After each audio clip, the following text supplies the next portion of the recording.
author of the #1 New York Times bestseller, Understanding Trump, former Speaker of the House, Newt Gingrich. Mr. Speaker, good to see you. It's good to be with you. And listen, before we go on to other things, I want to tell you, Callista and I watched last night with fascination. We thought that Don Jr. did a great job, and I happened to be with his dad this afternoon in the Oval Office, and as we chatted, he's very proud of Don, thought it was a great, really great interview, and watched it carefully. So I think there was a really, really important show, and one that gave somebody a chance without any editing. I mean, the country's looking right there. You and he are talking straight on, and they get a way to measure his sincerity, his honesty, and his openness, including the fact, as he himself said, if he had to do it over again, knowing what he now knows, he probably wouldn't handle it the same way. And it was so I just want to congratulate you. I thought it was a very, very important show. I think it was 20 minutes of his life. He gave all the circumstances. In retrospect, he would have done it different. This is very different. Let's take the Ukrainian situation as one example. Okay, so you have a DNC paid operative sharing the information with the DNC and the Clinton campaign, meeting in the Ukrainian embassy. They're disseminating false information on then-candidate Donald Trump. That sounds like collusion with a foreign government.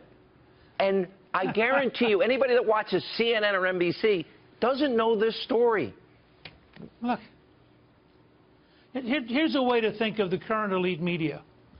They rush past a bank robbery to grab one of us for jaywalking. I mean, that's how bad it is. As far as they're concerned, there are no problems on the left. There's no scandal on the left. There's no collusion on the left. But, boy, you got to watch out for those Republicans. I mean, they might have had in June of last year a 20-minute meeting. It's absurd.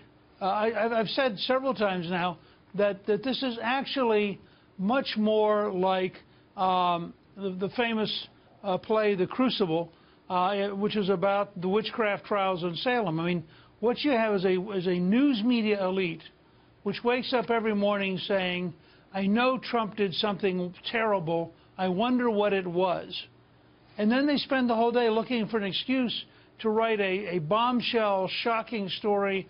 I mean, I listened to some reporters this afternoon who were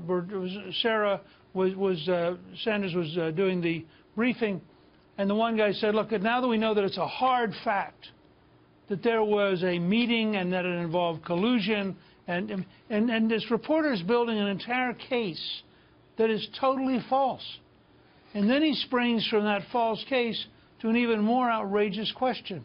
And that's what we're up against, and I predict that for the 8 years of the Trump presidency, we will be in this fight on some topic. I mean, Russia now, something else later, that'll never go away. Maybe you're right, but I would like every American that knows about the lies and the conspiracy theories.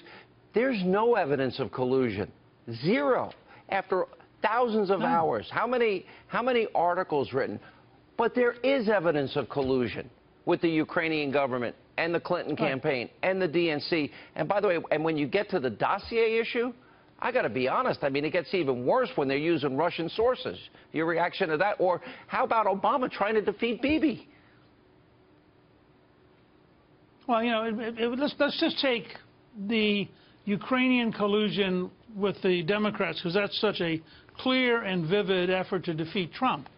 It would be really interesting to build a petition drive to demand that the House and the Senate and that Bob Mueller investigate the Democrats for what we have as clear evidence of paid full-time collusion. I mean, here you have a DNC person who I assume had their expenses paid by the DNC, had a salary paid by the DNC, going to Kiev in order to collaborate and gather information. I'd like to know why the chairman of the House and Senate committees aren't investigating that example of clear and open collusion. And I'd like to know whether or not Bob Mueller, I mean, he announced the other night he's certainly going to look into a 20-minute meeting that Don Jr. had. Well, is Bob Mueller willing to say he's prepared to look into the collusion with the Ukrainians on behalf of the Democrats? Or is he only running a one-sided, partisan anti-Trump investigation? All right, we got to take a break. We're going to have more with